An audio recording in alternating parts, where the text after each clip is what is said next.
Today's 2-minute fairy tale is a hilarious bathroom humor level story from 1001 Nights called The Lady and Her 5 Suitors. There's a beautiful woman who is married, and in some versions her husband has just abandoned her, in some versions he's just traveling a lot. But either way, she's fallen in love with another man, and he has come into trouble with the law, and he's in jail. Claiming the young man is her brother, she goes to the wali, like the lower level court official, and says, "Will you help out my brother?" And he's like, "If you sleep with me." And she's like, "Okay, meet me at my house at this time." He then goes to the Qadi, a judge. He also says, "I will do it if you sleep with me." She's like, "Yeah, meet me at my house at this time." Moves up the level and goes to a vizier, and again he says, "I'll help you out if you sleep with me." And she says, "Okay, meet me at my house at this time." Goes all the way up to the king, who again says, "I'll help you if you sleep with me." And she's like, "All right, meet me at my house at this time." Then she goes to a carpenter and she's like, "I need you to make me a cabinet with 4 compartments on top of each other, like bunk beds but with doors." And he says, "I will if you sleep with me." And she's like, "Okay, but make it 5 compartments." The day of the trysting arrives. The lower level official shows up and she gets him naked, and then the next guy knocks on the door, so she's like, "Oh, it's my husband, hide in the cabinet." So he gets in the lower part of the cabinet.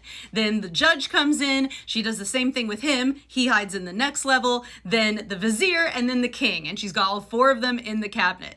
Then the cabinet maker shows up to have sex with her, and just when he gets naked, she's like, "You know what, actually this cabinet you made me, I don't think that top compartment can hold a man." And he's like, "Yeah, it can, let me show you." And so he jumps in, she closes the door, they're all locked in the cabinet. So she goes and gets her lover out of jail, and they just leave, off to live their happy life together. Well, the dudes are stuck for so long that eventually the cabinet maker on the top, he has to relieve himself. And so he does on the men down below. And then the next man has to, and the next man has to, until it becomes a cabinet that is a sewer of filth. With time, the neighbors entered the woman's lodging and freed the befouled and naked suitors. Thus ends the story of the woman who tricked her suitors. There are some European versions of this. I told one, Tiberio and the Crucifix, that are the same, except the husband is helping her get all these men who keep trying to get with her to humiliate them. Often they're clergy members and priests, so we really want to see them go down. As always, check out my book, Dust Spells, and my podcast. All the links are in the bio.